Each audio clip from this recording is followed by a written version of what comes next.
আসসালামু আলাইকুম ওয়া রাহমাতুল্লাহি ওয়া বারাকাতুহু। আপনাদেরকে একটি হাদিস মনে করিয়ে দিচ্ছি।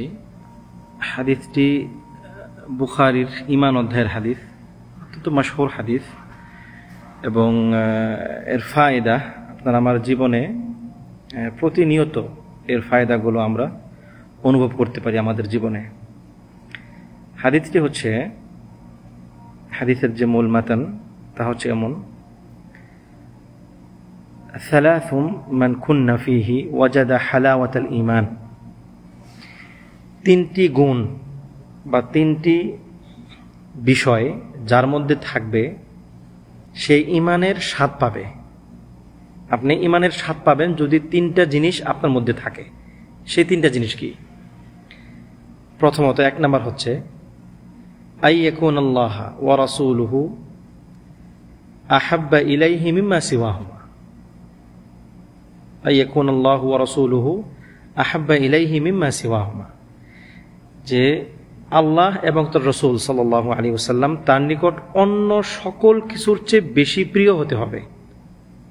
অন্য যত যা কিছু আছে, এমনকি আপনার নিজের চেয়েও বেশি আপনি আল্লাহ এবং তার রাসূলকে ভালোবাসতে হবে, এক নাম্বার।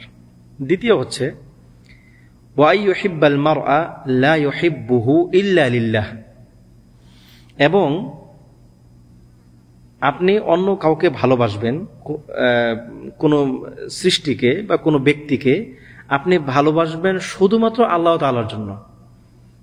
যদি আপনি কাউকে ভালোবাসেন তাহলে সেটা আল্লাহ তাআলার জন্যই ভালোবাসবেন। যদি কাউকে ঘৃণা করেন আল্লাহর জন্যই তাকে আপনি ঘৃণা করবেন।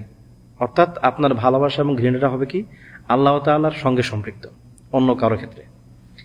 তিন নম্বর হচ্ছে ওয়া আইয়াকরাহা আইয়াউদা ফিল কুফরি বা'দা আন আনকাদাহুল্লাহ কামা ইয়াকরাহু আন ইউকযাফা ফিন নার।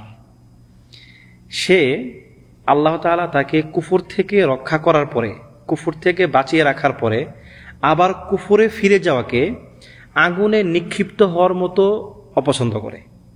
অর্থাৎ আপনার জীবনের সবচেয়ে নিকৃষ্ট বা সবচেয়ে অপছন্দনীয় ব্যাপার হবে কি? কুফর এবং শিরক।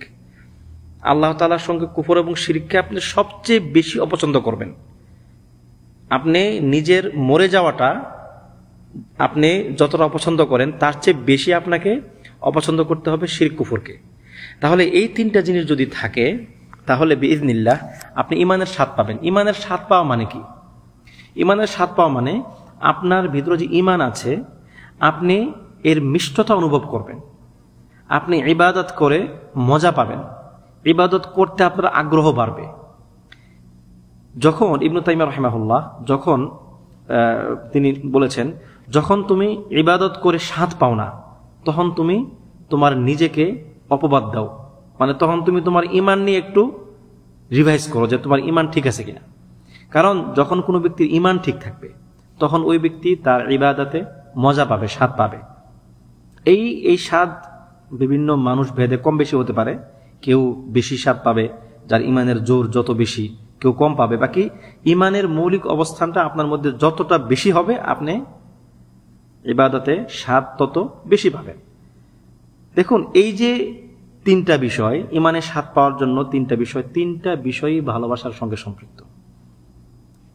আপনি দেখুন, তিনটা বিষয় কি?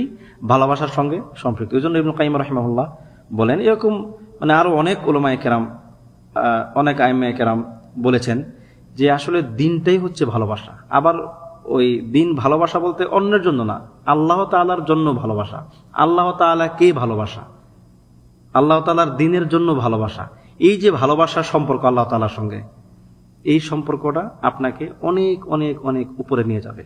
আল্লাহ সুবহানাহু ওয়া তাআলা আমাদেরকে আল্লাহ তাআলাকে সবচেয়ে বেশি ভালোবাসার এবং তার ভালোবাসার কাজগুলো করার তৌফিক দান করুন। আমিন। ওয়া সাল্লাল্লাহু ওয়া সাল্লাম আলা নবিয়িনা মুহাম্মদ ওয়া আলা আলিহি ওয়া সাহবিহি আজমাইন।